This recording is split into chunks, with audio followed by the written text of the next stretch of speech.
यतिखेर देख्न सक्नुहुन्छ राष्ट्रिय स्वतन्त्र पार्टीका सभापति रवि लामिछाने। कतिपयले भन्थे चितवनवासीलाई मत त गर्यौ तर तिमीले मत गरेर चाहिँ जिताएका रवि लामिछाने चाहिँ भित्र गए के गर्छौ भन्नेहरू पनि थिए। आज आम चितवनवासीलाई चाहिँ एउटा सम्बोधन र उनीहरूको वेलकमलाई चाहिँ स्वागत गर्न मतलब स्वीकारेर जाँदै हुनुहुन्छ। ती भन्नेलाई के भन्नुहुन्छ? अब भन्नेलाई भनेरै जवाफ दियो भने भनेको मात्र भनेको भने भइन्छ। भन्ने काम छोडेर गर्ने कामतिर लाग्नुपर्छ भनेर हामी लागिसकेका छौँ।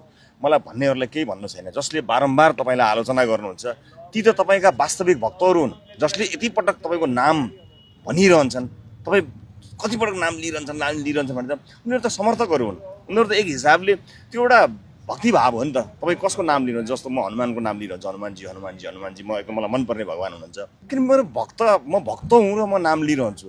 जसले मेरो भक्ति गर्नुहुन्छ, जसले बारम्बार मेरो नाम लिनुहुन्छ, बिहानदेखि बेलुकासम्म मेरो नाम नलिइकन उहाँहरूको जीवन नै चल्दैन भने त्यस्तो भक्तिभाव भएका मानिसहरूप्रति मेरो सम्मान छ नि, यो रहिरहोस्। म भाग्यमानी मान्छे हो, यति भन्न चाहन्छु। तपाईँलाई एउटा आरोप अहिले लागिरहेको छ, कतिपय न्युजमा पनि आएको छ, रवि लामिछानेले सांसद चाहिँ हुन पाउँछन्, अहिलेको अवस्थामा मन्त्री हुन पाउँदैनन्, प्रधानमन्त्री हुन पाउँदैनन् भने त्यो खालको सामाजिक सञ्जाल के न्युज पोर्टलमा समाचार आएको छ। यसले कतिपयलाई चाहिँ वाट भन्ने खालको स्थिति पनि आएको छ।